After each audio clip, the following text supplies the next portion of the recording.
Coming up on Chasing the Natty, we recap what many called a sleeper Saturday. Well, it was kind of sleepy, but not in the way that you would expect. We also have plenty of waiver wire pickups for you this week. QB, running back, wide receiver, tight end, everything you'll need for this upcoming week. All that and more coming right up.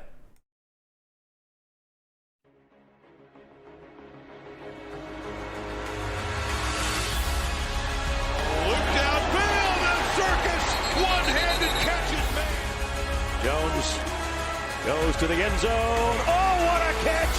Devontae Smith, touchdown, Alabama. Watch out for Mr. Robinson. This kid is going to be special and is already flashing. This is Chasing the Natty, a college football fantasy podcast. All right, welcome in everybody. This is Jared Palmgren, host of the Chasing the Natty podcast. On the other side of me, as always, is the ever-dashing and... yeah, for some reason I can't come up with a second compliment for you today. Sorry, Xavier. Punctual. Punctual. Now, I've made that joke too many times. You're always late. The ever-dashing and punctual, as Xavier wants to be called this morning, host is Mr. Xavier Hood. Xavier, how are we doing today? We're doing good. It's been a good weekend of college football. Ready to, move on to week 9 because our Georgia Bulldogs did not play. So not much of interest, but there were some interesting games though. So I would love to talk about and get into those as soon as we start and get going. Yeah, absolutely. Like a lot of people were kind of calling this like a sleepy Saturday, and like I still think that was the case, but not in the way that you were expecting. By no means was this like a sleepy Saturday. Everything was chalky. We had plenty of upsets. We'll get into those here in a second, but I think it was sleepy in that a lot of massive favorites slept on their competition this week. Penn State, Cincinnati, Oklahoma, Alabama. A lot of big favorites this week really got put to the test in their game. So we'll definitely get into a lot of those. But first, before we do anything, we are going to give you guys our waiver wire pickups for the week. We got plenty of those this week for you, even this late into the season. I am shocked the amount of just good quality players you're able to find on the waiver wires. Although it gets a little harder as we're getting this far into the season. But we'll get into those. Xavier, you got anything else you want to say before we get started? No, let's jump right in. All right. Let's go ahead and start with our quarterbacks for the week. This is, you're going to notice a lot of the same names from last week, but some of these I'm going to be even more emphatic than I was last week. Starting with Mr. Garrett Shrader here out of Syracuse. There is no reason why this man should be only on 19% of rosters. Y'all, look at the last couple of weeks he's had. He is the offense for this Syracuse team. Whether they are throwing the ball, now he's not the greatest thrower in the world, but they're going to run him. He ran more times than Sean Tucker did this past weekend against Virginia Tech, and that was huge.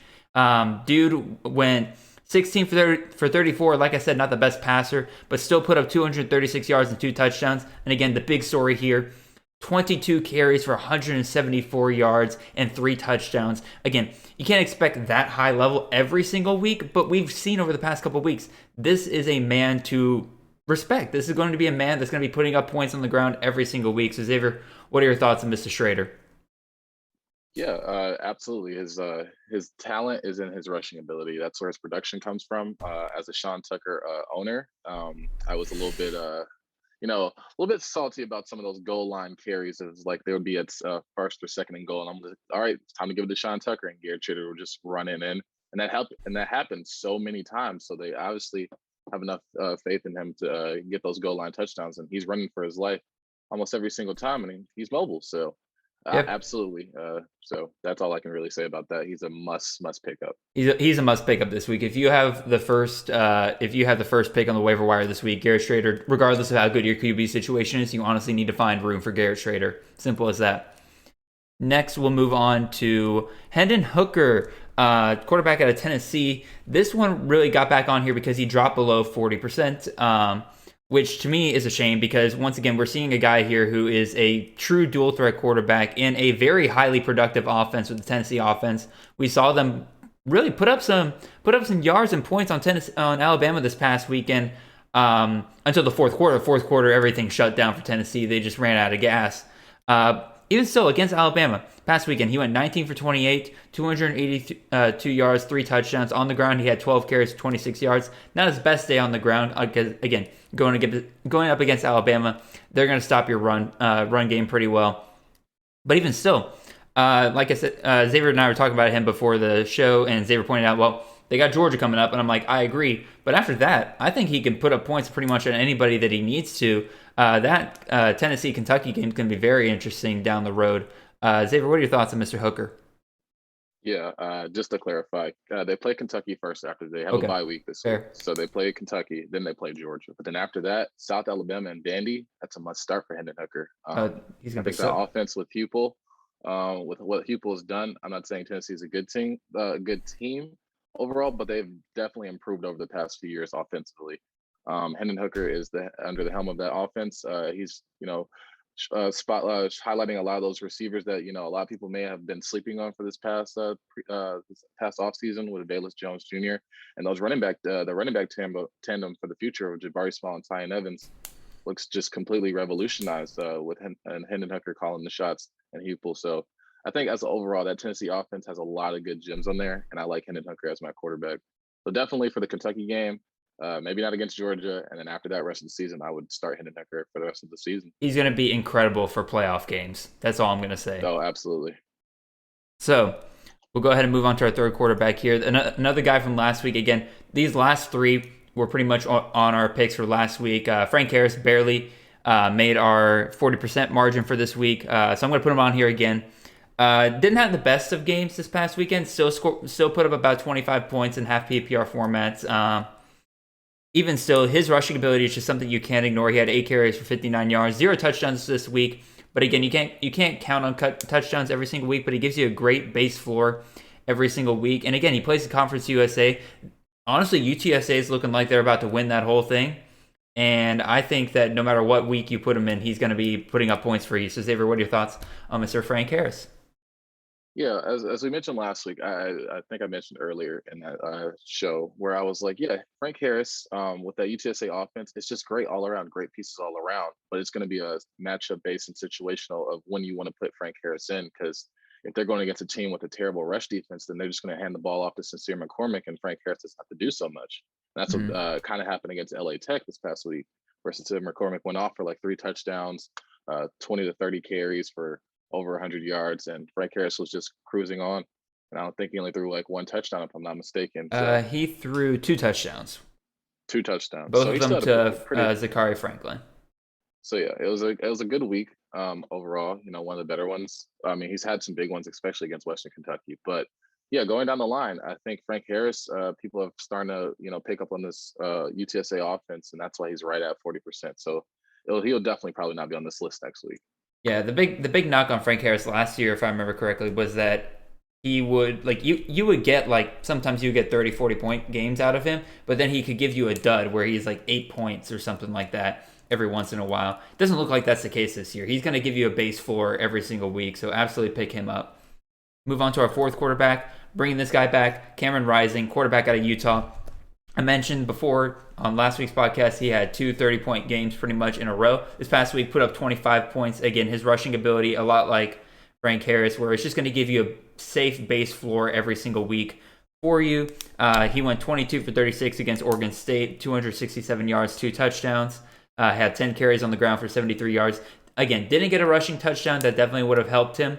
But you can't always count on those. But I can count on these passing and these rushing stats week in and week out. So what are your thoughts on Mr. Rising, Xavier? Yeah, I picked him up in our league. I like what I'm seeing out of him. I think his dual threat ability, probably in this past game didn't get to show that much, but he still, did enough to where he's finding his receivers, he's getting them the ball, getting touchdowns. I think in the past few weeks, now that he's earned that starting job, he's throwing for, I think he's averaging around 35 to 36 attempts. And he's completing about like 66, or if I'm not mistaken, or 65 plus completion percentage. So I like in a quarterback, and then the fact that you have that dual threat ability, and I think Utah's a good team for the Pac-12 in the South. So I know this upcoming week they have UCLA. They just lost to Oregon, so it might be a shootout. It might be, or either Utah just stomps on UCLA and we get to see great things. But the only caveat I would say is sometimes Utah likes to rely on those running backs because they have so many that they can just rotate in and out. I think Thomas is the one that's kind of starting to stick out, and he's getting a lot of the work. So it just, it's a little mixed. But for the past few weeks, I think Rising's, been getting a good amount of attempts from like 10 to 12 and getting like 60 plus yards. So I think that'll probably go up in some of those softer matchups. So definitely, I wouldn't be surprised if I saw him here next week because, Pac-12 QBs have kind of been underperforming, but I think Rising has done a good job. And you would have to have a massive jump from 10% all the way to 40. I don't think he's stirring up that much buzz yet. But I think, we're getting into week 7, 8, 9. So I think it's just, if you're struggling at quarterback and there's a guy that just hasn't been hitting for you, I think Rising is that safe guy. And you know what? Honestly, I'm going to be one of the first, well, not the first ones, but I'm going to be one of the, early ones to say that his ceiling is pretty high, I think, with that offense. So yeah, that's all I have to say about Mr. Rising. I forget what class he's in, because if he has a couple more years of eligibility underneath him, he could be a very good. He's a freshman. Is he really? I believe. Oh my God! He's a true freshman. I believe he's a true freshman, Mr. Utah, of this past year. Wow. Well, might need to keep an eye on him in some of my keeper leagues.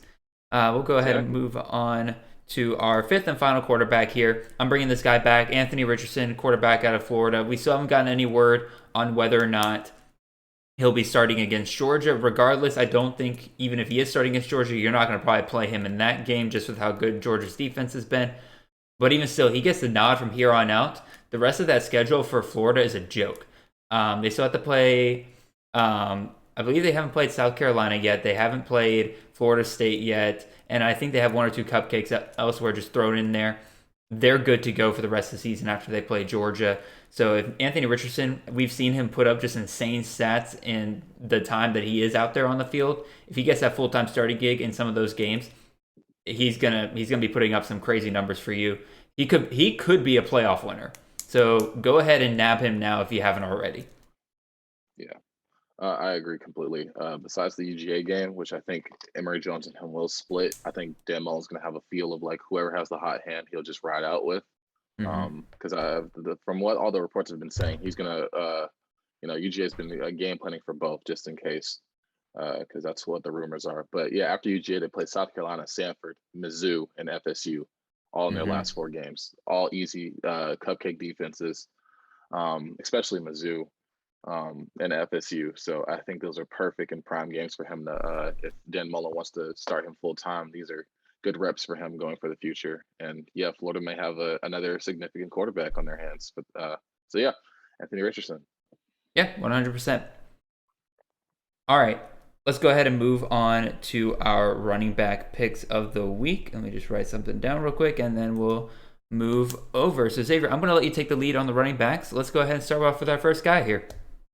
Yeah, we have Devin Achane out of Texas A&M on 37%. I think people are starting to realize, Devin Achane is the truth. I saw it last year with my own eyes as a freshman. I was like, man, who's this kid behind Isaiah Spiller, and why is he stealing some of my carries?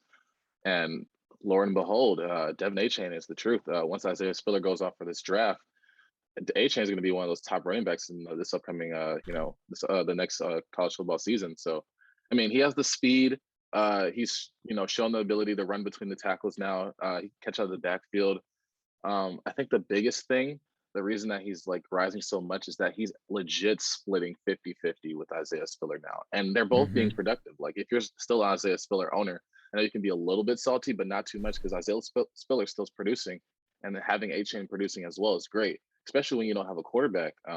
Nothing against Calzada. He had that great week against Alabama, but I don't think anybody's like looking out to roster him anytime soon. I think everybody's just waiting for Haynes King to come back, and we could see that offense in full form. Or if they have a freshman quarterback coming in that can maybe do a little bit more than Haynes, pushing for that job, then Texas A&M is a sneakily, just a fancy gold mine in terms of, because I feel like they have a few good receivers as well. Nye Smith is a guy that a lot of people love.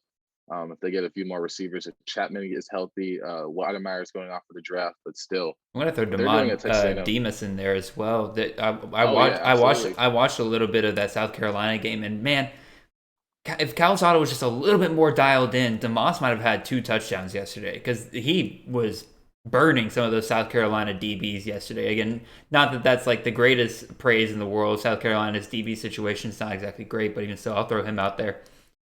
But yeah, you pretty much said everything I wanted to say about Devin Achane. Dude's a track star. He is home run ability 100%. anytime he touches the ball, he could take it to the house. Again, like you said, he split carries with Isaiah Spiller. That might have had something a little bit to do with them playing South Carolina. So he probably maybe got a little bit more carries than you typically would see in a game. But even still, 20 carries for 154 yards and a touchdown. I mean, that if you get that out of a RB2 every single week, I don't think anybody's going to be complaining. Yeah, absolutely. So Right. I guess we can move on to our second running back of the Yes, week sir. on our waiver wire. We have Dylan McDuffie out of Buffalo on 16% of rosters. Yeah, what are we doing, guys? It's a Buffalo running back, and honestly, he's leading the helm over Kevin Marks. We all presume that Kevin Marks would be that guy going forward to replace Jared Patterson. And Kevin Marks hasn't been a bad back for Buffalo. I will not, scrutinize him to the point where I'm just like, yeah, drop Kevin Marks. I think he still is productive, but he You just wasn't can't injured stay this past healthy. week. Yeah, that's the problem. He was a game time decision and he just couldn't go. So Dylan McDuffie has slid in that role perfectly, seamlessly almost. And this past weekend, 23 carries, 111 yards, and having a touchdown. And he's been doing this consistently over the past few weeks. So, I mean, honestly, it's the Mac. I don't know. I mean, what else to say? I think Dylan McDuffie is just going to be prime for even more 100-yard games and 20 plus carries. Yep, I was to say volume with this Buffalo offense, even with Lance Leipold down in Kansas now. Again, the coach that took over basically saw the talent he had in that running back room and said, "Hey, we're facing a lot of weak defenses here in the MAC. We're just gonna run a guy into the ground." And Dylan McDuffie, he's probably not gonna go to the draft or anything like that, so just might as well run him into the ground, see what you can do out of him. So they're gonna give him plenty of carries as the weeks go on. Yeah. All right. Go ahead and move on. I guess we can move on. Yeah, like you said, we're gonna go to Jaron Magham. I keep on saying it. Mangum out of University of South Florida on 12% of rosters. Yeah, we touched on this guy last week. Honestly, with South Florida, it's not even about the volume, but I mean, when he does get the volume, like this past week against Temple, 26 attempts, 152 yards, and 2 touchdowns. The weeks before, I don't think he cracked 100 yards. Yeah, he didn't crack 100 yards at all, but he's getting the touchdowns. Like every game, he's getting 2 to 3 touchdowns. Like ever since the first game of the season when they lost to North Carolina State. Since then, he's just been scoring, getting into the end zone. So I think that's where his value lies. But if he's getting 26 attempts going forward, then I can see him, getting those 100 yards and plus the touchdown. So yeah, it could be a possible league winner for you, honestly, and especially in these upcoming weeks. See what who South Florida's playing. They have any favorable matchups? East Carolina, Houston. Ooh, man, they have a kind of Conference USA murders row, or not Conference USA, but the American Conference. Yeah, they have a little murders row of ECU, Houston, Cincinnati, Tulane, and UCF. So I think he'll still find the end zone. Oh, some of those teams he'll be fine against, I think. Yeah, I think East Carolina and Houston, he'll be able to find the end zone. But once you get to Cincinnati and Tulane, in this past week, UCF, they kind of shut down Brandon Thomas a little bit, but we'll see how UCF looks towards the end of the year. So, I mean, honestly, I think they were able to shut down Brandon Thomas because that quarterback, Peter Parrish, the most unfortunate name for a quarterback doing his first start, perished, and they weren't able to. They didn't fear his throwing ability, so they were able to key in on Memphis's running game. I think that's what killed him there. But even so, like you said with Mangum, I think USF's staff has finally figured out what they have in Mangum, and that's a borderline bell cow role. Again, they saw that every time he was touching the ball in previous games, he was making his way into the end zone just somehow, some way. And so they're like, hey, this is probably our best back. This is the guy that's got a nose for the end zone, so let's keep him going. Finally gave him a workhorse load this past week, and bada bing, like you said, 152 yards and 2 touchdowns. Get roughly that every single week. God, that'd be amazing. Yeah, I will say the caveat is UCF is kind of one-dimensional, where USF is one-dimensional, to where their quarterback and wide receivers, their passing game is almost non-existent. Oh, it's awful. They've only thrown the quarterback's only thrown 2 touchdowns for the entire year so far. God, and it's not looking good. They only have 2 wide receivers with 1 touchdown apiece. So yeah, they can key in on that. But I think Mangum. God, Mangum. Okay, there we go. Mangum. With the workload, if they continue on and realize that, then yeah, I think it could be a valuable asset. Absolutely. Yeah, I guess we can move on to our fourth running back, Ramir Johnson out of Nebraska. People, last week, Ramir Johnson went off. I mean, before he was hurt, he was getting a lot of those goal line touchdowns, and he just looked amazing when Adrian Martinez couldn't do anything else. This past week, again, I mean, he was on bye this past week. Yeah, he was on this. Yeah, he was on bye this past week. So I mean, the past week against Minnesota, he had 2 touchdowns, 11 carries. So I mean, he's getting consistently like 10 plus carries. Was it reception work as well? Take a look at that. Yeah, I mean, the Michigan game, he had 6 receptions for 105 yards. Now, it's a little bit of a, not to say a fluke game. I think, he has the ability to do it. It's just a matter of, can Adrian Martinez get him the ball to do that? So, I mean, I think going forward, his best games were where he's like, getting 12 to 15, and then, his highest attempts rushing were 19 against Michigan State, and have the best of days. But I think having that a starting running back for Nebraska, if Adrian Martinez can't get going, it's going to bode well for you. I'm not saying he's going to, win you any leagues or anything, but if you're struggling at running back and you need a flyer, I think Ramir Johnson is the perfect answer. Especially in PPR leagues. I really put him on here for PPR leagues because, again, he gets plenty of reception work out of the backfield as well. So go ahead and move on, I think, to our 5th running back of the day. We actually have 6 for you guys this week because, I couldn't narrow it down. So who do we got, Xavier? We have 6. Oh, man. All right. So we have Braylon Allen out of Wisconsin on an 11% of rosters. Yeah, true freshman running back for Wisconsin, and he looks like a stud. I know this past week, Chez Mellusi kind of came back into his own against Purdue and had a great day. But Braylon Allen wasn't terrible as well. And I think going forward, they know that Braylon Allen is their stud running back, and that Raheem is that Chez Mellusi is going to probably be that number 2 going forward. So honestly, it's a Wisconsin running back. And I think for the future and for what we're going to project him to be, it's going to be really interesting to see if he could, do like the Wisconsin running backs of old, if we could have another Jonathan Taylor on our hands for the future. So for right now, I think he's a perfect flyer. Let's see, what's Wisconsin's rest of the schedule? That's the real question. While you're looking that up, I'll kind of give my piece on Allen. I think, again, a lot of people are going to point to the fact that he only had 12 carries for this past week. And, I understand that. But you're telling me that a guy who had 12 carries for 140 yards and 2 touchdowns is not going to be a guy that has earned more carries for these upcoming games? Braylon Allen looks like the best running back on Wisconsin's roster right now. He is showing it on the field. Maybe it's different in practice. Maybe that's why the coaches made this decision. But even still, when it comes to on-field production, Braylon Allen the past couple of weeks has really outshone Chez Mellusi. And so I think you can absolutely expect him to be earning more carries as the season goes on. Xavier, you got that schedule pulled up so you can tell us what you think about his future schedule?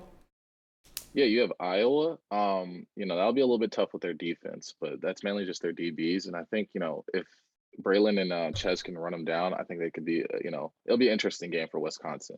Rutgers, if they'll take away the one thing that you're good at, but I think with having 2 good backs, that could bode well for him. Then you have Northwestern. Then you have Nebraska, which I don't know what's going on with them. Sometimes they want to be good defensively, sometimes they don't. And you have Minnesota.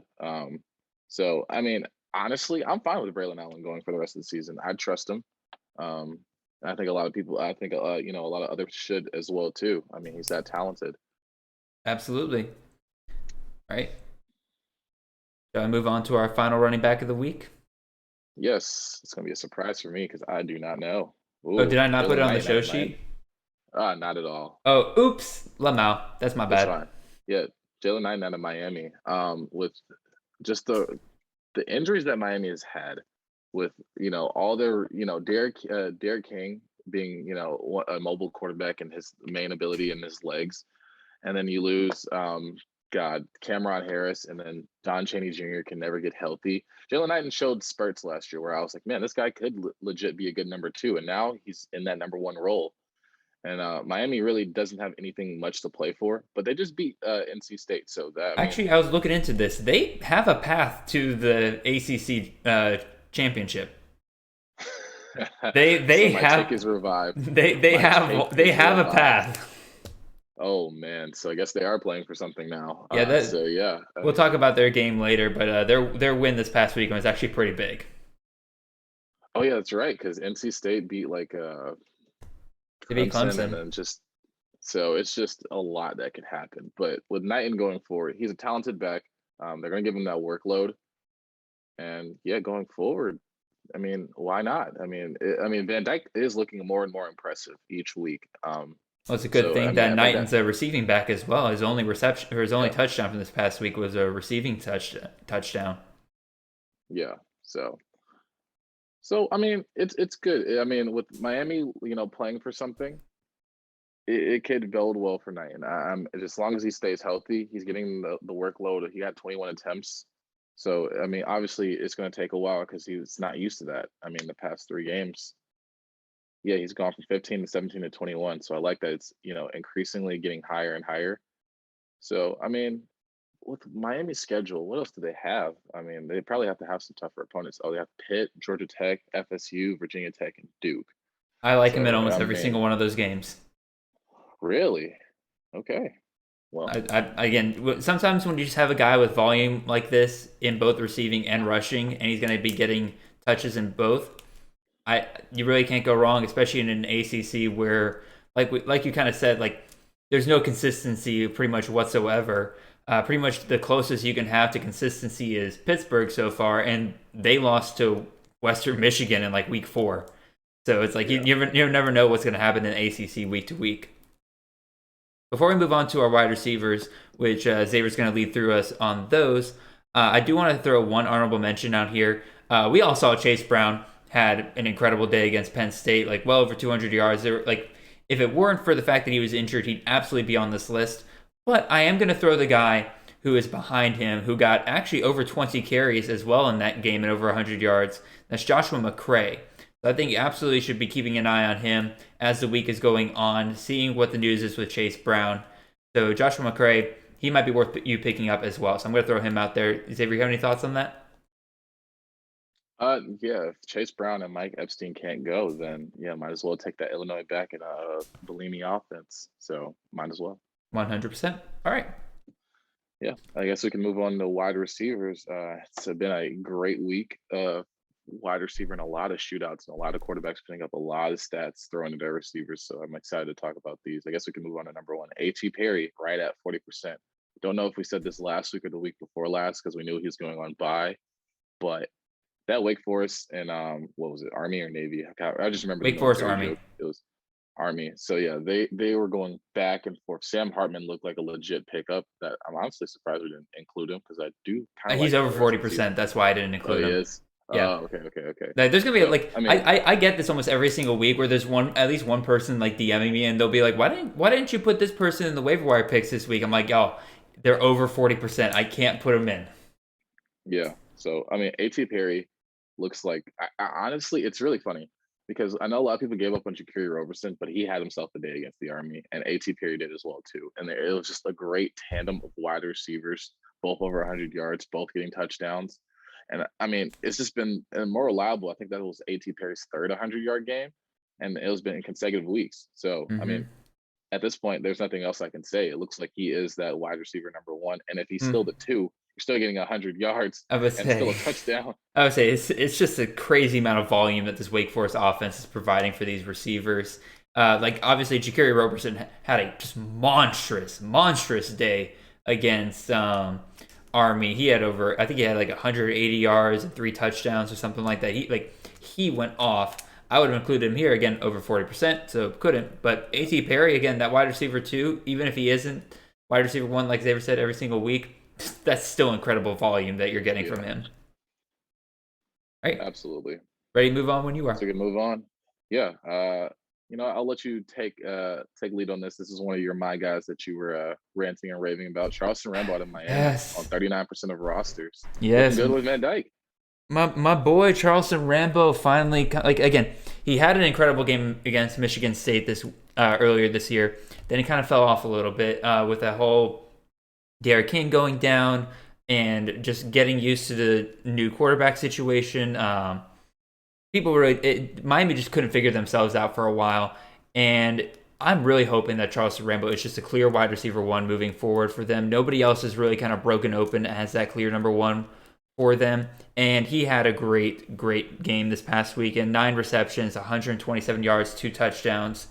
I've been saying from the offseason that if Rambo can get going, he's going to show everybody why he was even on the Oklahoma starting lineup to begin with. A lot of people kind of wrote him off after he transferred to Miami, and I said, no. I thought him transferring to Miami was one of my favorite transfers from the past year because, again, Miami didn't really have a guy, maybe Mike Harley, but other than that, they didn't have any receivers that were really kind of stepping up. Heck, 3 of them are in the transfer portal that people were talking about. So I'm really happy to see Charleston Rambo really finding his groove here, and I really hope he can keep it up here as the weeks go on. Yeah, absolutely. With Van Dyke and having that connection with Manny Diaz and the coaching staff, like doing right by him by getting him the ball now to where you have to have a balanced offense, and if he's your clear number one, might as well now. So I like Charleston Rambo. I loved him when he was at Oklahoma, like that first year where he was with CD Lamb. I thought he was going to be the next guy up. Then obviously things didn't happen, and Marvin Mims showed up. But now he's with Miami, and it looks great for him. Looks like a perfect situation. So happy marriage. I guess we can move on to Xavier Hutchinson out of Iowa State, owned on 35% of rosters. So it's a little bit tough how I want to tackle this. Iowa State's been having, not to say an up and down season. They only had 2 losses, and they were to ranked opponents. Like Iowa was 10 at the time, and Baylor got ranked, I think, after they beat them. But Baylor's a good team. With Xavier Hutchinson, it's all just dependent on Brock Purdy and the day that they're going to have. This past week against Oklahoma State, a good defense that I might say. He had 12 receptions, 125 yards, and 2 touchdowns. That's probably been his biggest game. I'm not of the season so far. I might to say even his career. I mean, Xavier Hutchinson is a great wide receiver. He's always been that number 1 wide receiver for Iowa State. But it's just all dependent on how if Brock Purdy is going to have a good day. So that's the only concern I would have. I mean, Iowa State going forward, your biggest hurdle you've gotten over was Oklahoma State in terms of defense, but now you have to go against West Virginia. I mean, Texas is not going to play defense, so that could be a good game. Texas Tech definitely not going to play defense. Oklahoma, what they showed, we'll talk about that later against Kansas. Teams can score on them, and then TCU. So, yeah, I mean, Xavier Hutchinson can have a great day any day, any Saturday of the rest of the year. It's just all dependent on if Brock Purdy wants to come out and show up. See, Xavier, I'm going to say a word here that I think you as a Broncos fan wish would just die already. But Brocktober is a real thing. And oh, God. Brock Purdy, like, go back and look at his career after bye weeks. And once you get into October, that's when he always hits his stride. He struggles at the beginning of the year every single time. And you're starting to see him find his groove once again in these kind of mid to late games. And I think Xavier Hutchinson is going to be a massive beneficiary of that. Xavier Hutchinson was a big guy that a lot of people were hyping up in the CFF community before the season started. Obviously, Iowa State got off to a slow start, so he didn't quite build it up. But these are the kind of games people were talking about where he's that clear number 1 wide receiver for them. He's going to get peppered with targets. Again, 12 receptions, 125 yards, 2 touchdowns this past week. If he can keep up a fraction of that, he's going to be worth keeping on your rosters these upcoming weeks. Yeah, absolutely. Guess we can move on to our next wide receiver, Malik Williams out of Appalachian State, getting the upset on Coastal Carolina. And I just realized I chose is he wearing a binky? Yes, he is. I really hope that's real. Yeah, or that I think I've seen him I just picked a very bad Photoshop, which I apologize to Malik Williams if that's the case. I think that's real. I think I've seen wide receivers do different things. But speaking of Malik Williams, had a great day against Coastal Carolina. I don't know what happened with their defense. I think they were just kind of cruising along, thinking they were going to have an undefeated season. And then boom, comes App State, always just ruining everybody's like ranked hopes. Malik Williams in this past week had 10 receptions, 206 yards, and a touchdown. So yeah, for the entire season so far, he only usurped 100 yards once. He's come close one other time. And the touchdowns are always kind of sporadic, but I mean, honestly, with App State, and if Chase Bryce can, when he wants to play like an actual QB that was like at the Power 5 level, Malik Williams is his number 1 option. I don't really have much else to say about him.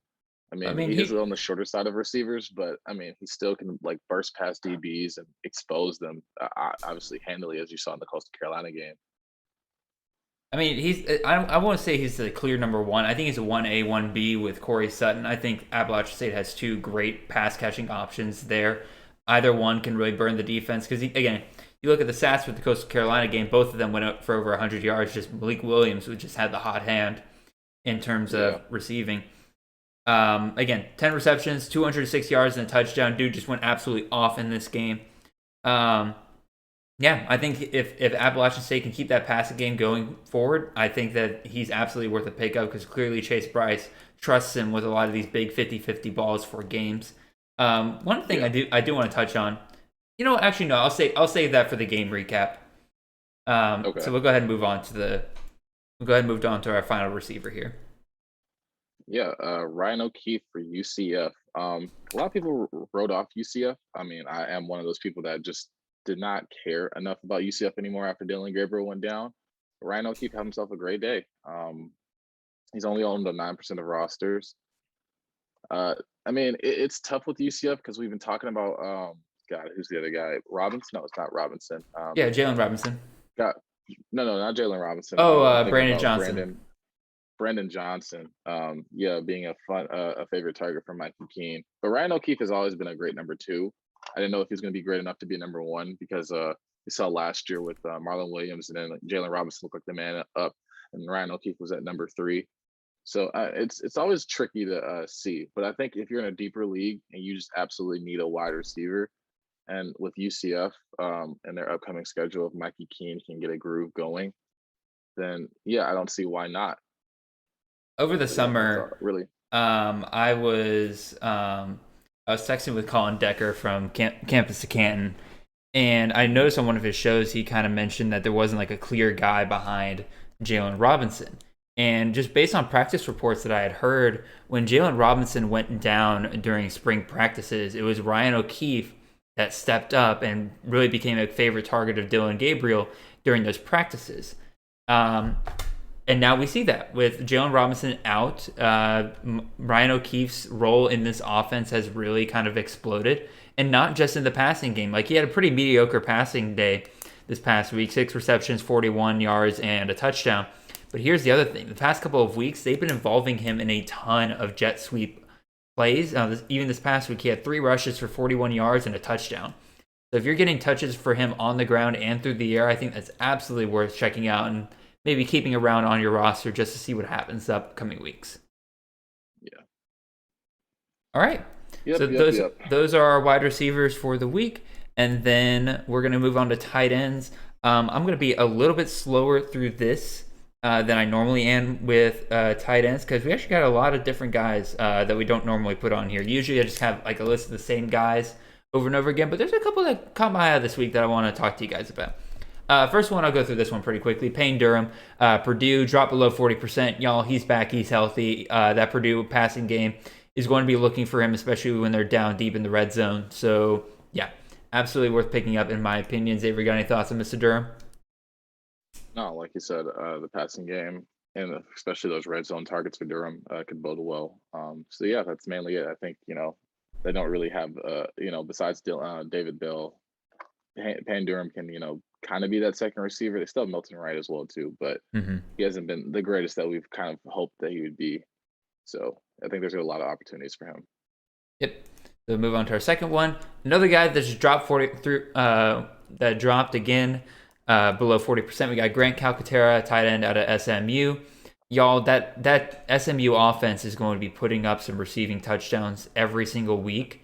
And you're going to want to try to get a piece of that everywhere that you can because Rashee Rice, Danny Gray, Reggie Roberson, they're probably all off your waivers more than likely. And you're going to see Grant Calcaterra there sitting right there for you. So, Xavier, you got any thoughts on that? Yeah, I'm a little bit conflicted because he started off hot, getting a lot of red zone touchdowns and stuff like that as a tight end. And I was like, man, going forward, I don't need you to have 100 yards. If you're just getting like maybe 50 to 60 and a touchdown, that'd be great. And he's still getting that receiving work, but he's just not finding the end zone. I think he's found the end zone in the past 5 weeks. So it's a little bit concerning. But this past week, he had 7 receptions for 90 yards. So if you're in PPR, that bode well for like 16. But he had a touchdown as well, didn't he? Or was that a dream? He did not. That was a dream. Okay. 7 receptions, 90 yards, no touchdown. So, yeah. It's been a little 5-week touchdown drought. I mean, I guess going forward, is there going to be more opportunities for SMU to put up a lot more points? Mm-hmm. You have Houston, Memphis, UCF, Cincinnati, and Tulsa. I think SMU is one of those top 2 or 3 teams in the American Conference. So, I mean, they'll still be able to put up points on anybody. Maybe not Cincinnati as much, but it'll be a good game. I agree. I think that'll be a good game. All right, we'll go ahead and move on to our third guy here. That's Jeremiah Hall out of Oklahoma. Dude is not a true tight end. I think they list him as a fullback. Fantrax has him listed as a running back and a tight end. They need to come up with a whole new. Position for this man that is just titled TV, and that's touchdown vulture, because that's what he does every single week in this Oklahoma offense. And if he's getting touchdowns almost every single week out of this offense and just getting touches in more ways than one through the running game, through the passing game, without a clear indication of what his opportunity or what his position is, he's eligible at tight end. You might as well throw him in there. It's kind of like Jordan Myers out of Rice. If they have that tight end eligibility and they're getting these work in multiple ways on a good offense in Oklahoma, or at least we think it's good, I see no reason why not to just go ahead and pick up Jeremiah Hall and work with him. Yeah, I agree as well too. He's kind of worked his way in the offense as a little Swiss Army knife, just used in a weird multitude of ways. Sometimes he'll break off 30 yards, sometimes he'll be in the passing game and then find his way. I didn't like the fumble that he had this past weekend. Mm-hmm. So, I mean, but if your league's not counting fumbles or turnovers, then he should be fine. I understand why he's at 7%. I don't expect him to jump up to 40 anytime soon. But if you're struggling at tight end, if your tight end hasn't been getting a lot of work, I think Jeremiah Howell, I'm not going to say he's going to be a guaranteed touchdown every week, but it's almost. Again, it's a lot better than a lot of tight ends where you're just praying and hoping the ball is thrown their way. We clearly see Jeremiah Hall as a part of the game plan every single week in one way or another. Whether he gets a touchdown out of that, we don't know. But even so, he'll get his work every single week. So I think it's absolutely worth putting up there. All right, give me 1 second, and then we'll move on to our fourth tight end. This is a guy I'm going to run through real quick. Peyton Hendershot out of Indiana. Even with all their offensive struggles, he's still getting work every single week. Pretty consistent. Usually around that 10 to 12 points every single week. So if you're just looking for a guy that's consistent, Peyton Hendershot is worth your Hendershot. So, Xavier, what are your thoughts? Yeah, like you said, consistency at tight end is not to say rare, but you kind of just need it for stability. Mm-hmm. So, yeah, Peyton Hendershot is a great name. Yeah, run through that one real quick. And then third guy here, this one I've had on past couple weeks. Again, a lot of times the Nebraska offense, you're just looking for who has the hot hand and who Adrian Martinez is comfortable throwing with, because a lot of their guys can't seem to stay healthy. So I'm looking at Ramir Johnson there, but I'm also looking at tight end Austin Allen for Nebraska. Past couple games, he's had some pretty consistent work from Adrian Martinez, and I don't see any reason why that won't change going forward. So, Xavier, what are your thoughts on Mr. Allen? Yeah, just a reliable target for Adrian. Nothing more to say. It's just all dependent on if Nebraska wants to show up and have a good game or not. I know they didn't have the greatest showing against Minnesota like a lot of people hoped. Mm-hmm. So we'll see how they bounce back. They can still salvage some type of a season. All right, so those are all of our waiver wire picks for the week. I'm going to go ahead and run through these all real quick for you guys. Just kind of give you a recap of who we're recommending for this week. So at quarterback, we're recommending Garrett Schrader out of Syracuse, Hendon Hooker out of Tennessee, Frank Harris out of UTSA, Cameron Rising out of Utah, and Anthony Richardson out of Florida. At running back, we are recommending 6. We got Devin Achane out of Texas A&M, Dylan McDuffie out of Buffalo. We got Jaron Mangum out of South Florida. We got Ramir Johnson out of Nebraska. We got Braylon Allen out of Wisconsin. And we got Jalen Knighton out of Miami. Wide receivers, we got Mr. A.T. Perry out of Wake Forest. We got Charleston Rambo out of Miami. We got Xavier Hutchinson out of Iowa State. We got Malik Williams out of App State. And we got Ryan O'Keefe out of UCF.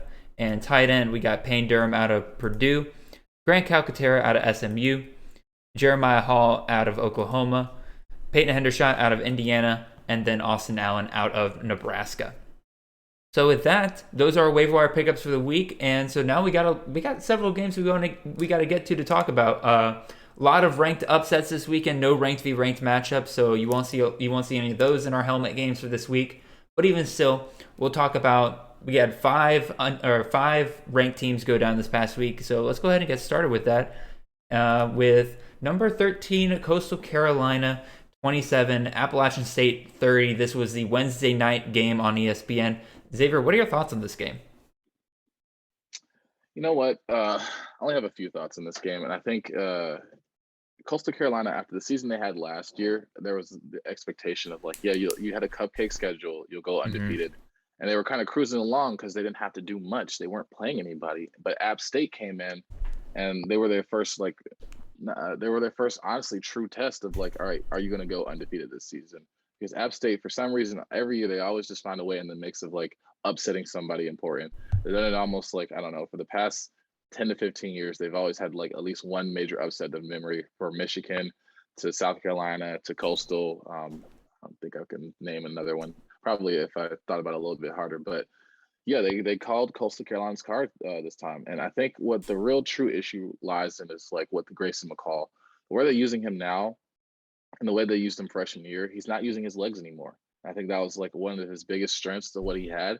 And he's just not shown no ability to, escape the pocket and run for what he's used to. I think he's just more been, kind of constrained of like being a pocket passer. I mean, he's gotten better as a passer. I think Javon Healy, for the past, like his freshman year, has looked a lot better. Isaiah Likely is getting a lot more work. But then in this game in particular, the run game was just completely just shut down. Shamari Jones couldn't get going.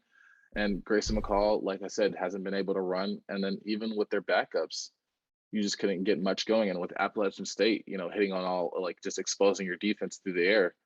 So what is it much you're going to do? And I think, in the past 2 weeks, Grayson McCall has only thrown like the ball maybe 23 times, and that's been his highest. And then for the rest of the season, they haven't been giving him a lot of like, reps at passing the ball. And in these type of games where it's going to be a little bit tougher, you have to be able to have the experience and to know, hey, if I got to throw the ball 30 to 40 times to win this game, I know I could have the ability to do that, not just having the coach say, hey, we have this game in the bag.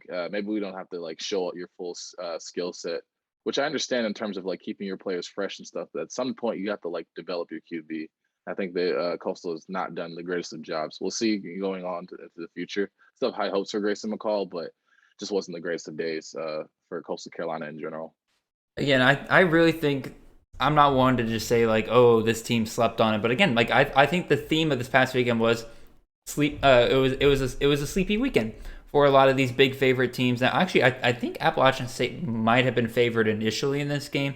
The line moved to Coastal Carolina being favored, but it was like a huge favorite or anything. But I do think Coastal Carolina might have slept on this game a little bit, with Appalachian State getting just destroyed by Louisiana. But I think what they also forgot to mention there was the fact that, did they just expect to get the number of turnovers that Louisiana was given in that game? Because that game would have been a lot closer if it weren't for Chase Bryce just throwing the ball to Louisiana defenders throughout the entire game. And then they saw what happens when Chase Bryce is on point. Like we said, 200-yard receivers for Appalachian State in this game, Corey Sutton and Malik Williams. And then, yeah, like Xavier said, like Coastal Carolina only being able to muster up 55 yards rushing, I think was huge in this game. Because again, they've been kind of relying on that rushing game with Shamari Jones, Reese White, and Braden Bennett whenever one of them was injured. So I wish we had put this game on our preview for last week, because I'll be honest, this is an upset I probably would have called. I had a feeling throughout most of the week that Appalachian State would have been able to pull it off. So I wish I was able to actually say that last week, but you can believe me, you cannot believe me. One last thing I do want to point out on this before we move on to the next game, the narrative that like Appalachian State is like this giant killer, like is where ranked teams go to die. False. Actually, completely false. They upset Coastal Carolina obviously this past weekend. Xavier, when was the last time that Appalachian State upset a ranked team? Before that? Ooh, probably the Michigan game. Michigan, 2007. Yeah. And then they've just had this reputation as giant. Now, obviously, they've had big upsets. Don't get me wrong. Like I think where the narrative comes. They've upset like Power 5 teams like North Carolina, South Carolina, like games like that. But they've never beaten another ranked team since then. I just thought that was interesting. We'll move on to our next game here. All right. Oh God. Both of us just saw this and we're like, oh God, this is definitely not the most exciting game to talk about. What the hell happened here, Penn State? Illinois 20, Penn State 18, 9 quote-unquote overtimes. I'll get to that in a second here, but we'll talk about the game first. Penn State started hot in this game, and it looked like that they were kind of like, again, relatively hot for Penn State. Like, it looked like they were on their way to kind of soundly defeating Illinois, and then just things fell apart for them when they couldn't get their run game going. Sean Clifford got cold in the second half, and then Illinois ran all freaking over Penn State's rushing defense. Like, Chase Brown is not the most talented running back in the world and was able to put up over 200 yards on Penn State. And Josh McCray, I mentioned him earlier, had 20 carries for well over 100 yards. So it's like Penn State's rushing defense was absolutely abysmal in this game. I think it was like 367 yards they gave up to 2 running backs. So I'm not sure what happened there. And then we get to the overtime, and that's what everybody wanted to talk about, was just neither one of these teams could score for some reason. And again, I'll get on that rant here in a second. But Xavier, what are your thoughts on the actual game itself? Yeah, I've had the suspicion about Penn State for a while. I know I probably rag on some teams and say some big things, but I mean, if you just look at Penn State, they haven't had that running back in a while. I mean, a lot of people were hoping that Noah Cain would be that guy. And if he was healthy, like when he came in as a freshman, then I absolutely would have bought in to say, hey, Penn State has the next, possible great running back. But he just got injured early, and he's come back, but he hasn't looked like what we all hoped him to be. Mm-hmm. With Kevon Lee behind him too, it's just not the same. Yeah, I mean, you're getting more. Honestly, it is the same. It's more of the same with Noah Cain. You're not getting much production out of that. So, and then with Sean Clifford, I mean, for all the people that were saying like, yeah, if he was still in for that Iowa game, he would have won the game. I believe that as well too. But Sean Clifford, we're not going to just build him up as like he was going to be this great quarterback that Penn State had. Penn State doesn't have. They're one of their biggest knocks is that they don't have a quarterback. We never really ever have a quarterback. Now I think this upcoming year, where you get Drew Ehlers, the freshman QB that they've been hyping up for the past recruiting cycle, maybe that'll be a little bit of a difference. But honestly, I think Penn State has just been predicated on this defense. And I mean, you lost a lot in the draft these past few years, and now this is kind of like a rebuilding season where like, all right, let's see what talent we have left in the what we recruited. And honestly, that rush defense got exposed by 2, not to say mediocre running backs. They're still great, but they weren't like, first round or day 2, day 3. These are not going to be guys that are going to be starting on Sundays. Yeah, so it's just really confusing as to like how you weren't able to like stop them at all. And also like your biggest strength was your passing game. And I mean, I understand Sean Clifford's not the greatest, and I'm not going to blame Jahan Dotson or the wide receivers, but I don't know what Illinois had on your like receivers that day to where you shut down 3 great, not great. You shut down Jahan Dotson to 69 yards.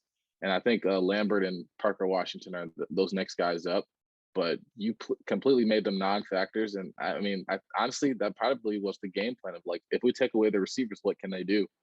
So yeah, then it got to the 9 overtimes. Neither team could score because I could tell they were both gassed. Illinois, I knew they weren't going to be able to put anything through the air. So it was just like, well, Penn State, you have to respond. Which is ironic because the scoring 2-point conversion was put through the air. Oh yeah. So it's just like, all right, the irony of it all. And now the Penn State, you have to respond, and you let 9 overtimes just keep on going and going. So overall, it just wasn't a good showing for Penn State. Honestly, it's not really a good thing for the Big Ten because everybody was hyping up like, all right, now people are starting to feel like, oh yeah, maybe the SEC is not the best conference. I'm like, all right, calm down. They still have to play a lot of these other teams and play against each other in that East. But now that Penn State doesn't look that attractive anymore, like all you have to do is take away the receiving threats. I'm not gonna rag on the Big Ten as a whole here. I'm gonna mostly rag on Penn State. This was just a disappointing game all around. There was absolutely no reason for them to have just fallen flat on their face like they did in this game. Maybe it's that they were looking ahead to Ohio State next week and they figured they could just sleepwalk through a game against Illinois. Like again, I don't like to do those kind of narratives, but that's the only way I can just visualize what happened here, because Penn State's not a bad football team. They're not. They beat Auburn, who's looking better and better every single week. Granted, they had a home field advantage in that game, but even still, like, they're not a bad football team. Illinois is. Illinois is a team that has struggled this year in many, many different games. There's really no reason why Penn State should have lost this game, but they did. And again, I'm having a hard time just wrapping my head around it. So yeah, I'm again disappointed in Penn State on this one, very much so. And then I'm also just gonna rag on the whole new overtime thing. Golly, these are not like everybody's like, oh, it's the highest overtime total in history, or like this is like the 9 overtimes. Like, no. This was 2 legitimate overtimes, and then basically the football equivalent of penalty kicks afterwards. Like, everybody talking about like, oh, 9 overtimes. It must have been like that must have been as exciting as like LSU Texas A&M was a couple of years ago. Hell no, it wasn't. All we did was just watch 2 inept offenses screw up. I almost cursed there. Screw up play after play in what were overtime periods constantly, until one of them just basically got lucky and managed to actually pull something off for once. Golly, we've had 1 year of this new overtime system, and I'm sick of it already. This is dumb. This is straight dumb. I like it. I don't. Yeah, I know. I honestly, I think it was just a terrible game to display. I think it's going to be great for the sport as a whole. I don't think it's going to be as exciting as like where we had. They changed the rules to avoid injuries and to avoid multiple overtimes. Guess what we got with this new thing? 9 overtimes, the quote-unquote record, and Arthur Sitkowski got hurt in overtime. It failed on both accounts. Yeah, but you're only using a 1-game sample size, so we'll just leave it at that. It did not look pretty, I will say. It was definitely not the game to rant about the new overtime rules. I don't know. To me, it was everything wrong with the new overtime rules. We're talking too long in this game. We'll move on to another ranked upset, but also, was it an upset? Because Iowa State was favored by 7 points. Oklahoma State 21, Iowa State 24. Xavier, I'll let you get started on this game. Yeah, I don't know if we said this on the podcast or how I felt about Oklahoma State, but I said I didn't view them as a top 10 team. I thought they were a little bit fraudulent. I don't know if I said that or told you that in confidence, but I just knew. I was like, Spencer Sanders, I don't feel good about this. Jalen Warren, as much as I love him for fantasy, don't feel good about him. And I mean, Spencer Sanders came out of the game and it looked good. For a little while, it did look good. But then you had then you had Iowa State, who just coming off of a bye, and Brock Purdy is clicking on all cylinders to where he only threw he only missed on 6 passes. His completion he had a great day. Breece Hall didn't even have the greatest of days. So you basically did your job against Breece Hall, and you let Brock Purdy beat you. And I don't know how you don't capitalize off of that. Spencer Sanders was good. 3 touchdowns and 225 yards, I think is a good day. But Jalen Warren, I guess the Iowa State defense finally decided to wake up and just stop him. He had 18 carries, 76 yards, nothing. I mean, not to say it's nothing, but compared to what we're used to of Oklahoma State running back of getting 20 plus, you didn't give me much. Mm-hmm. And then the receivers, Oklahoma State's receivers aren't the greatest in the world. Brendan Presley, we've kind of held up after that bowl game we saw last season. Oh yeah, he's that next guy. Martin's been pretty consistent this year.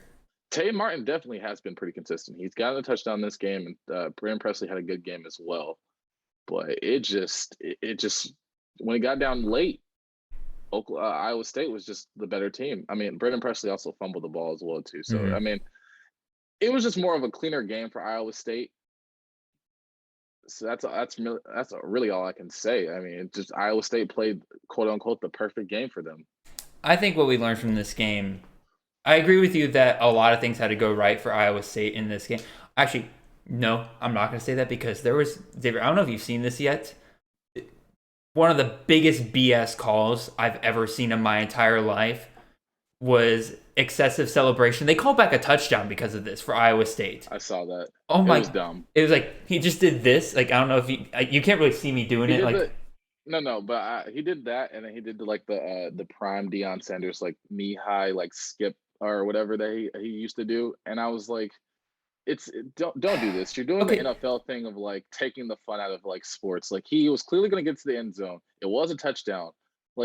Honestly, That's part of let these kids over celebrate sometimes and let a defender catch up to them. They'll learn their lesson real quick. Yeah.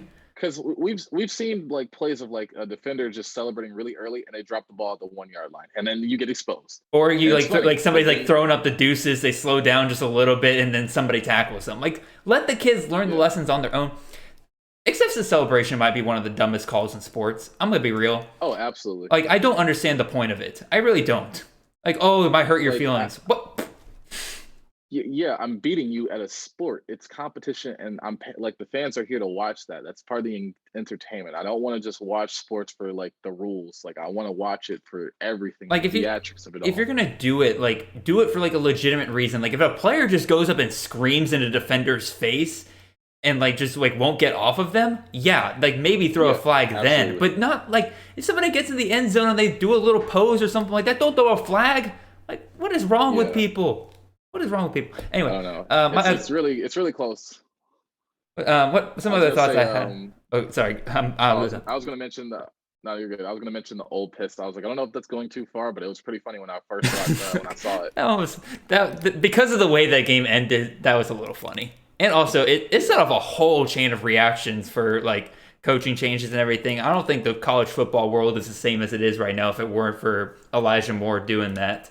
But even so, my thoughts on this game, I think we learned more from this game is less that Oklahoma State was overrated, even though I do think top 10 was too high for them. I still think they're a legitimate like top 20, top 15 team in the country. I think they're going to have a great record by the end of the year. I think it's more of that people wrote off Iowa State too early. Now, obviously, 2 early season losses. Hard to overcome that if you want to go anywhere in terms of championships or anything like that. Clearly, Iowa State's not making the playoffs or anything like that, even if they win the Big 12 somehow. But like I said before, Iowa State, over the past couple of years, has just shown an ability to improve as the season goes on, especially after the bye week. So I think I'm not going to be surprised if Iowa State, by year's end, is considered a legitimate top 20, top 15 team, which is where a lot of people really had them around the start of the year. Maybe we had them a bit too high in the top 10. But if they're sitting there in like the 15, 20s, right about there, I would not be surprised whatsoever. I think Iowa State's a good team going forward. Yeah, I agree so as well. I think we'll touch on this later with Oklahoma, but that's going to be a great game if that's the Big 12 championship. I hope Iowa State gets that matchup, and we'll get to see a great game. We got to see them play for the first time. Yeah, we do. All right, we'll go ahead. It could happen in the regular season. So, yeah. We'll go ahead and move on to our next game here. All right, NC State 30, Miami 31. This, I think, was like the forgotten game of the night last night because like there were so many games going on. A lot of people were kind of rooting with Tennessee, maybe to upset Alabama and stuff like that. And then once all the other games kind of ended, I looked back and I saw this game was still on. Like with everything else just kind of quieted down right around the same time. This game was still on. I was like, you know what? I'm going to watch this game. It was worth it. Worth it 100%. Probably, I don't know what number NC State like ranked team was this year, but this was a big win for Miami in my opinion. They absolutely could have just phoned it in. There's lots to talk about maybe Manny Diaz being fired at the end of this year. I'm not quite there. I think there's just too much buyout money for him right now. I think he probably gets at least one more year before they consider that. But even still, huge win for Miami. They've lost a lot of really close games this year. I think this was a big morale booster to hold on and win against a ranked opponent in NC State. So Xavier, do you got any thoughts on this game? Yeah, this is a grit and grind game. I think Miami started off hot, and then NC State responded appropriately by hitting some field goals and getting some touchdowns. It was like 17-14, closest I saw like at the end of the first half. Mm-hmm. And then I kept on tuning in and out, and I was like, man, I honestly don't know who's going to win this game. I mean, NC State run game was completely non-existent. I mean, Ricky Pearson and Donovan Knight, they didn't do much. Mm-hmm. I was surprised. I was like, I mean, they haven't really like exploded onto the scene like all this college football season, but I thought that was a good little running back tandem, especially against Miami with terrible rush defense. You did really well. You held like 4 running backs or 5 guys to under their whole rushing. They held them to 111 yards rushing total. That's great for Miami. Touchdown. Oh, absolutely. Like that is a great win.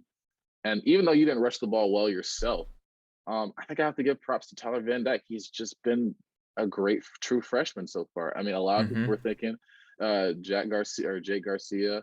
God, it's either Jack or Jake. We're gonna find out. Jared's gonna tell me. It's Jake. It's Jake. It's Jake Garcia and Jack Plummer. Oh God, whatever. So many Jakes and Jacks. All want to be quarterbacks. But anyways, Tyler Van Dyke.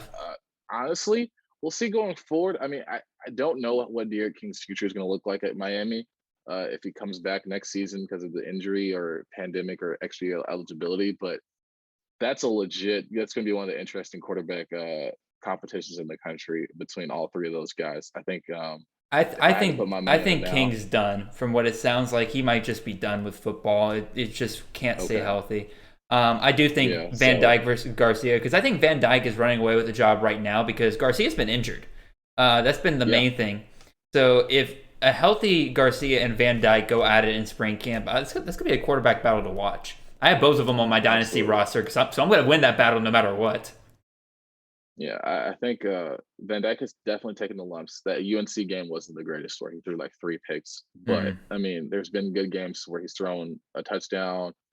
He rushes he's shown the times where he can escape the pocket and do some things. Not for like big gains or anything like that, but I think for his build being 6'4", 220 pounds, and for what he's doing right now with the Miami team that's kind of depleted at different positions, he's doing a good job of managing and kind of exceeding a little bit of my expectations of what Miami would have looked like with a backup QB, especially a freshman too.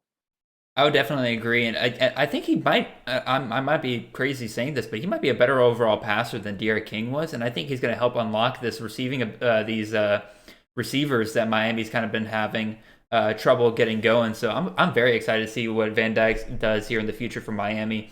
NC State, you still got everything that you want in front of you. You got 2 losses on the year, only one of them in the ACC. So honestly, you could still win that Atlantic Division, go to the ACC championship. So y'all keep it going. Y'all been doing pretty well this year. Maybe trying to figure out what went wrong with the rushing in this game, but even still, well done, Miami. Like, legitimately, congratulations on this win. This is a big one for y'all. Go ahead and hit our last helmet game here of the week. One last ranked upset. Wisconsin 30, number 25, Purdue 13. Xavier, what are your thoughts on this game? You shut down David Bell. You did your job. That's all you really have to do to stop Purdue. Their running backs have been decimated with injuries, so they can't get the run game going. And Wisconsin has two great running backs. One good one and one that gets a lot of volume that can be good. You have Braylon Allen and you have Ches Malusi that ran all over Purdue. We knew Purdue was ranked solely for the reason that they beat Iowa, a number 2 team. Well, and they had a good record too. They had a good record too, but it's not like you really, were beating getting quality wins. Iowa was definitely your biggest, and that's how you got in. But now you've been kind of humbled back to where Wisconsin had a good win. Like I said, a few weeks, I didn't really view Wisconsin as a quality win for a lot of these programs in the Big Ten and even out of conference for like Notre Dame and stuff like that. But doesn't mean that they're a terrible football team. I just think maybe a little bit overrated coming into the season, as where people were just hyping them up as like, oh yeah, Wisconsin with God, I forgot his name, the quarterback, because Graham Mertz and this is coming from the guy who picked Wisconsin to win the Big Ten West this year, by the way. Exactly. Yeah, I was, I fell for the hype. But then after I saw that first game, I was just like, no, I can't see this anymore. But I mean, it's a good win. Any win that you get on a Saturday in the Big Ten is a good win. So congratulations, Wisconsin. Is good for the program and for as a whole. You just need to win. You just have a win.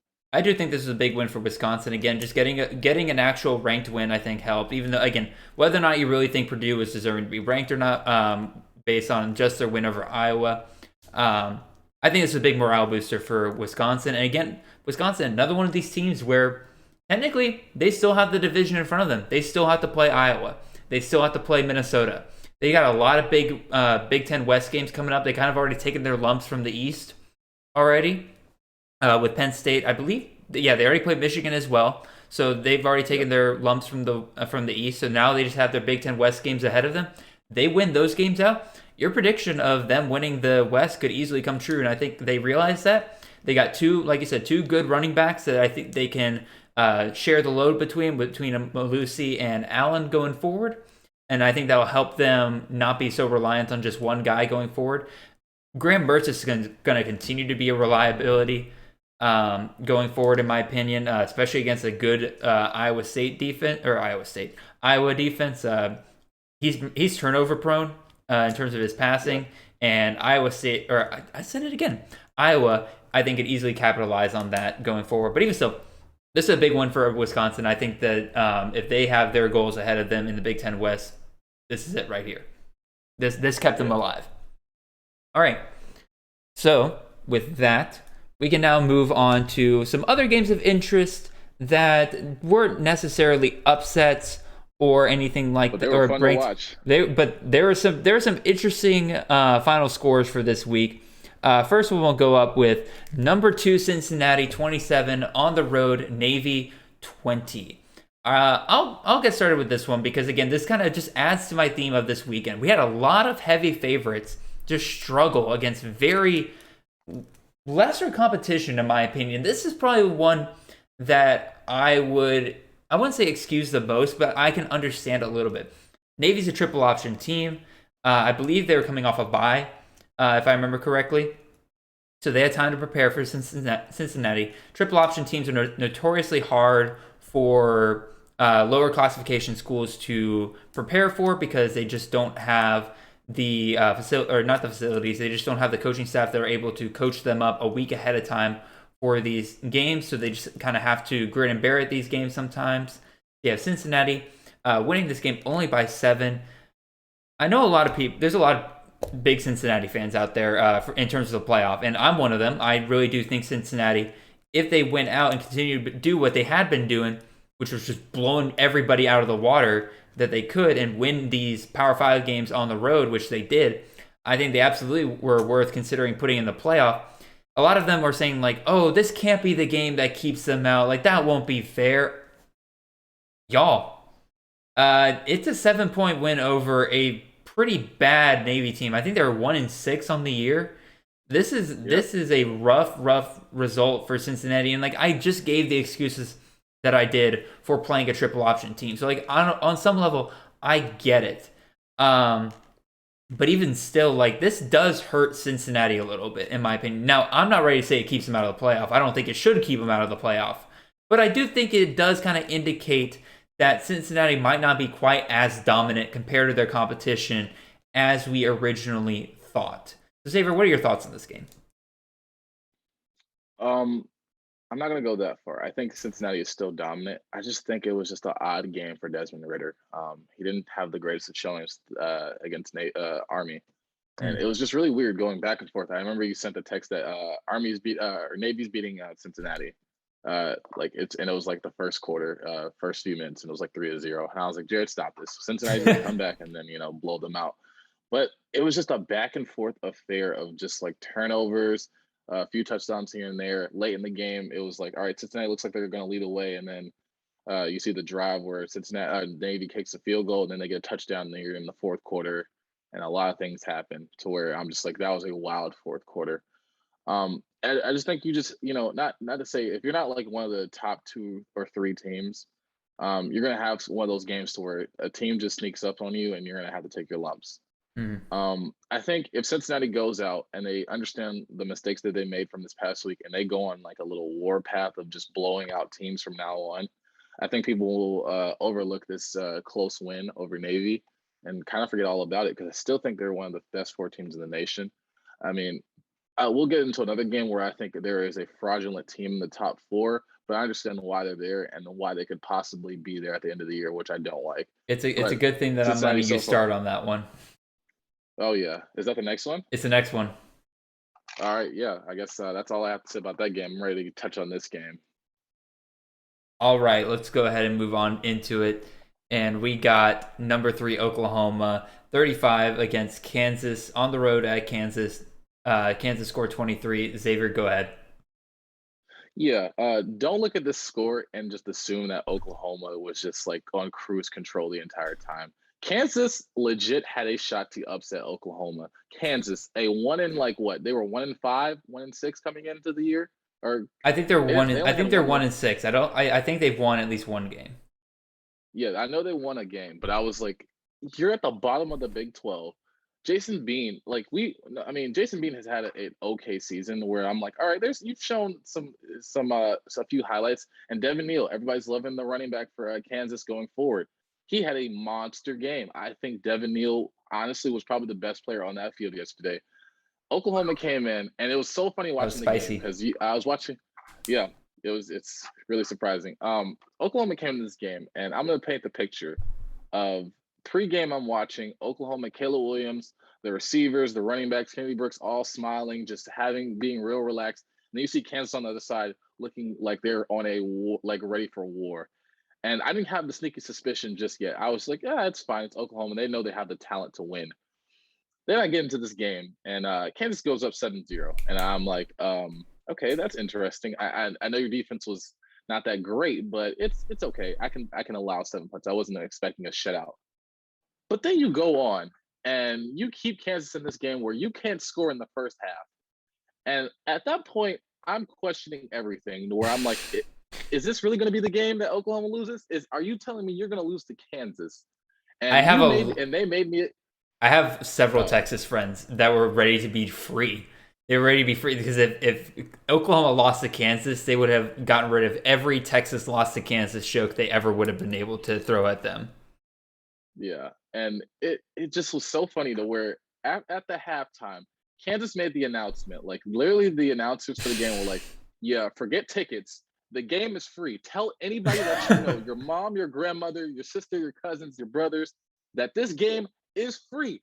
Doors are open. And fans just started flooding in, feeding the energy. Because that game was like, nobody showed up to that game. It was about probably like some diehard students in the student section and just maybe some family members. And then you have like an almost packed stadium. Nothing too crazy, but definitely you saw exponential growth. And it started to have some belief to where, if I'm going to say anything, Katie Brooks did not have the greatest of days in that first half. And even in the second half, I think like he probably showed why he was that lead back in maybe the second or third. I'm not the second or third, the third and fourth quarter. But there was just so much wrong with I know they were missing Mike Woods and they were missing Mario Williams. So I will add that as not to say that's an excuse, but it's just there for context. But Caleb Williams struggled. He threw some really early turnovers. I'm trying to think. Somebody fumbled. Either it was him or one of the running backs. Or no, Jeremiah Hall fumbled the ball as well too in that game. So it was just a lot of penalties and turnovers that just kept holding Oklahoma back. And I was like, this looks like an undisciplined football team. And then I started to hear like the rumblings of, oh, is this the Spencer Rattler game where he's going to come back and like save Oklahoma? And I was like, Please, for the love of God, the Caleb Williams owner, don't put that man. Because if Caleb Williams was the starter and there was no Caleb Williams in college football, Spencer Rattler would have lost that game. Absolutely. No doubt in my mind. Because I will give a lot of praise to Caleb Williams, to where the only reason I say Devin Neal was the better player in that game is because I didn't see, he didn't do anything wrong. He did everything he was supposed to do. And Jason Bean had a good day as well, too. But Caleb Williams made some really crazy plays. I think I can recall, there's 2 plays I can remember. There's a 4th and 3rd that he runs for a touchdown, and then the big play to where Kennedy Brooks gets blown up and on a 4th and 1, and he's knocked back 2 yards. And Caleb Williams just comes up to Kennedy Brooks and snatches the ball away from him and runs for the first down. And I'm thinking to myself, I was like, how is this legal? And no, that's the thing. I need to step in here for a second on this one, because like it's cliche to say like, oh, this game wasn't as close as the score indicates or anything like that. 100% true in this case.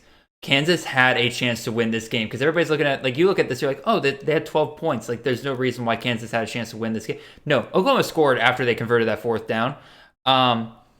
There's legitimate questions of whether or not that play was legal, whether or not a lot of people were, whether it was a legal forward lateral and stuff like that. Like, because honestly, yeah, it's a risk, but if they're going to allow that, I could see more teams doing that in the future. So I think, again, you're opening a can of worms with that play, I think. And Pandora's box has been opened. Yeah, Oklahoma should not feel proud of this win whatsoever. 35 in the second half, I guess, is pretty impressive. But again, it's Kansas. It's Kansas. You were favored by 38, and you didn't put up 35. Yeah.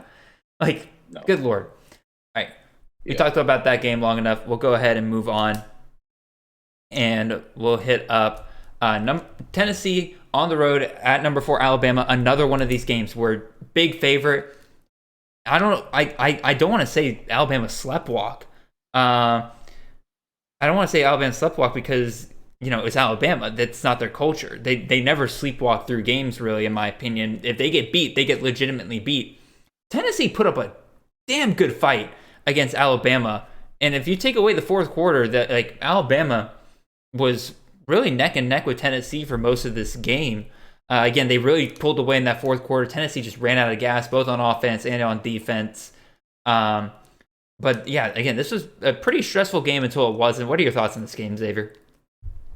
Yeah, that first half, I think a lot of these teams are giving us, as Georgia fans, we're getting a lot of film on Alabama. But I will say this. Bryce Young is looking a lot better, and that scares me. He had 2 rushing touchdowns this game. So if he's starting to realize that he is a mobile quarterback again and Bill O'Brien is not holding him back, then that opens up a lot for that Alabama offense. Mechie has resurfaced. I know a lot of people may have given up and said that maybe Jameson Williams has taken over as that number 1 wide receiver, but I had begged to differ. I think Jameson Williams is a great receiver. I think he is probably their most dynamic receiver in terms of speed and able to break away for those big ones. But in terms of being that number 1, I think you have to do a little bit of everything. And I think I love Mechie. I think this is the perfect game. I was one of the people that started him, and I was really happy that I did. Brian Robinson, great running back.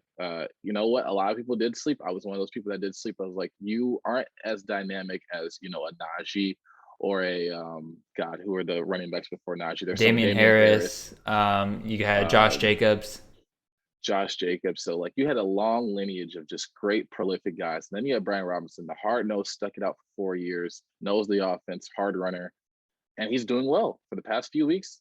He's an every week starter at this point. He's going to get those touches and he's going to get the volume. Bama's becoming a lot more balanced to where they're getting balanced enough to where he's getting 20 carries and still being able to produce at a high level. And they're still throwing the ball enough to where receivers are getting hit for touchdowns. So I think overall, it was just the story of the first half of Tennessee being able to expose a few things. I know Alabama's dealing with some things at linebacker that Saban doesn't like with hearing Toa and a few other guys. So he would probably want to clean that up as the season progresses. But Alabama shows why, as I just got the notification, they're clearly the number 3 team in the nation. Did they move up? Yeah. Yeah, fair enough. Again, yeah, it's fair. A lot of people were mad about Alabama didn't drop very far for losing for an unranked team. Y'all, they're Bama. They're Bama. Yeah. They're going to show you week after week that they're going to be one of the 4 best teams in the country. Now, if they lose in the SEC championship, they're probably not going to make the playoff. But even still, Bama's still going to Bama. That's the lesson from this segment. If there were going to be a 2-loss team in the playoffs, it would be Bama this year. Yeah, you're probably not wrong.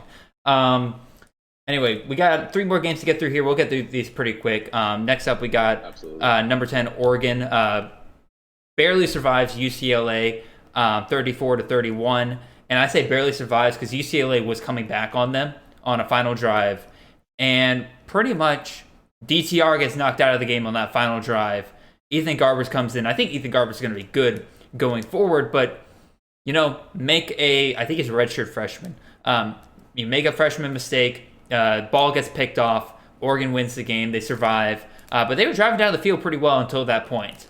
So, again, just another top 10 team, just slow rolling through some of these competitions. Now, again, UCLA was actually favored in this game, so I'm not going to knock Oregon too much because this was expected to be a pretty good game.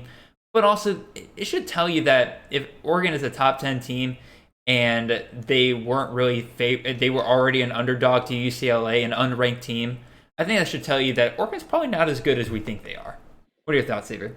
Yeah, I think we called this game perfectly. I think it was just the talent, that Oregon displayed. I mean, without a lot of people want to started saying that without CJ Verdell, the offense has just gone to nothing, which I think CJ Verdell was definitely a part of. I've seen the meme that Oregon wide receivers, I forgot what it was. It was on the College Game Day show, and it's really funny. And it was like they said Oregon receivers are like Ben Simmons in the playoffs for all you basketball fans out there. So I thought that was pretty funny. So yeah, the Oregon receivers haven't shown up as much, but Travis Dye, a personal favorite of me and Jared's, that we thought he was probably the better back for Oregon, is showing up. So I think He didn't get the yards, but he sure got those touchdowns. Oh yeah, he definitely got those touchdowns. He had like what, 4? He had 4 touchdowns on the day. I think less than 30 yards. Yeah, really, less than 30. I thought it was a little bit more than that. But at one point, he had 4 touchdowns and less than 30 yards. I sent a message to one of my. I sent a message to one of my group chats where I said, like, you may not like it, but this is what peak fantasy performance looks like. Yeah. So, I mean, overall, like we said, we called this game. I like the talent that Oregon had on the defensive side. Maybe not in their secondary because their passing defense sucks, but they did enough in this game. So, kudos to Oregon. Absolutely. We'll go ahead and move on to our 5th game here, and that is, it's not an upset. Don't call it an upset. Clemson falls to number 23 Pittsburgh 27-17. Did anybody not see this coming? I was hopeful for Clemson coming out of the bye week that maybe they would get something going on offense. That Syracuse game really kind of buried any hope that I had about that. And it just got worse for Clemson. DJ Uiagalelei got benched in this game. He got benched, like 5-star number 2 quarterback in the nation in 2020, I believe. 2020, along with Bryce Young. Benched during this game. Crazy weekend for college football, or year for college football. Both Spencer Rattler and DJU getting benched. There's nothing about this game surprised me. Pittsburgh put up about the number of points that I expected to put up, and Clemson just couldn't get anything going on offense. So, what are your thoughts there? I think we set a number in our preview of like how many points you need to beat Clemson. I think the number was 24, and yeah, they got 27. Yep. So, if you want to beat Clemson, put up more than 24 points. I don't think Clemson's put up more than 20 points in a game this season. I don't think so. Not in regular. Not in regular. Not in regulation. The NC State game. Yeah, but I don't. I know a lot of people are gonna say, like the big story is DJ getting benched. He did have 2 picks. He did rush for a touchdown, so he used a little bit of his legs. Did you see his shovel pass pick? Oh no, I didn't see that. Oh, Xavier, I need to send you that afterwards. It's probably one of the ugliest looking things you've ever seen in your entire life. Oof. Yeah, I mean, at this point, Clemson just has to go through a whole new rebuilding mode of you have to recruit an entirely new O-line, or just build it up of what talent that you have left. I mean, the receivers aren't great. I mean, you had Justin Ross with 5 receptions, 59 yards, coming off an injury. So I don't know. A lot of people were expecting that he would have that breakout season again like he did in 2019. Joe came in fondly. He only had 1 reception that I'm really high on for the future. And Bo Collins finally came back, I think, from injury, had 5 receptions, another great young piece for that Clemson wide receiver core. But like we said in previous weeks, it's just that they get the same type of receiver. And if you can't have that versatility on your in your receiver core, then won't bode well, especially with Will Shipley being a freshman, only getting 10 yards and coming off an injury. It's just not a good year for Clemson. So overall, sorry, but congratulations to Pittsburgh. I like the one quote that they said that a lot of ACC teams are taking Clemson a little bit personal when they play them. So I understand why. All the years of getting beaten up and being little brother. Yeah, it makes sense 100%. And sorry to tell you this, Clemson, but you're just another ACC team this year. Yeah. You're I hate to say it, you're back with the pack for right now. Maybe next year it'll be better. Ooh, they play Florida State this weekend. I don't know who's going to win that game. That's really funny to say. Is it terrible for me to say that Florida State has the better offense and therefore might get some more plays off? No, it's not. I would probably agree with you on that one. Anyway, I'll recap this last game. And Xavier, I sent you the shovel pass. I'll let you watch that for a second. Okay. So the last game we got here, this was again not like a ton of people were watching this game. I actually didn't have access to this game, unfortunately. But for all you Mountain West fans out there, Nevada Fresno State was on this weekend, and you go look at the highlights for that game. It's a fun game. You had 2 good, I think, future NFL quarterbacks going at it in this game. Jake Heiner and Carson Strong. I don't think they'll be maybe not starting quarterbacks in the future, but definitely will be rostered on NFL roster somewhere. This was just a duel a duel between two good quarterbacks. Nevada had a chance to come back in this game and just missed a 2-point conversion. Again, this is one of those games where just go watch the highlights if you want to see two great quarterbacks duel it back and forth. This was huge for Fresno State in the Mountain West, I think, because I picked Nevada to win the Mountain West this year. With their loss to Fresno State and another loss, I believe they've now held. It looks like they're out of the Mountain West race at this point, unless Fresno State might lose a game or two here soon. But I don't know. Xavier, got any thoughts on this game before?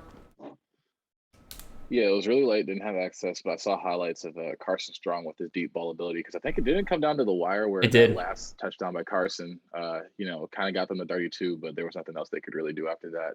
Jake Heiner and Ronnie Rivers, it was just a more balanced. Like, he didn't have the greatest fantasy of days, but it just shows the high power offense of Fresno State to where they can just have different guys, step up to where Ronnie Rivers didn't have over 100 yards to like 2 or maybe 1 or 2 touchdowns, and another guy did as well. Jalen Cropper wasn't even the focal point of this game. So it just goes to show that Fresno State, in the Mountain West, seems to be a leader out there for now. I think we both picked Nevada and Wyoming to make it, or did I pick somebody else? You picked Nevada and Boise State. I picked Nevada and Wyoming. Wyoming looks worse and worse every single week. I'm not sure what the hell I was thinking with that one. Yeah, I'm still happy about Boise. They're looking all right. Mm-hmm. Alrighty. So, by the way, did you get a chance to look at that video? Yeah, I don't know if you saw me shaking my just holding my face, like, dear God, that was terrible. Yeah, it was pretty bad. Anyway, that wraps up what was supposed to be a sleepy weekend for college football. It was in a way, but but in the end, it was still a great weekend of college football at the end of the day. And yeah, we got a lot coming up. Some big matchups in the Big Ten and the SEC coming up for this week. Georgia, Florida, Penn State, Ohio State, Michigan State, Michigan. Some big matchups, and probably even more than I'm even thinking of. There are probably a few big matchups in the Big 12, Pac-12, stuff like that. Keep an eye out for all that good jazz. We'll have that out to you. If you're listening to this on Monday, we'll have that out to you on Tuesday.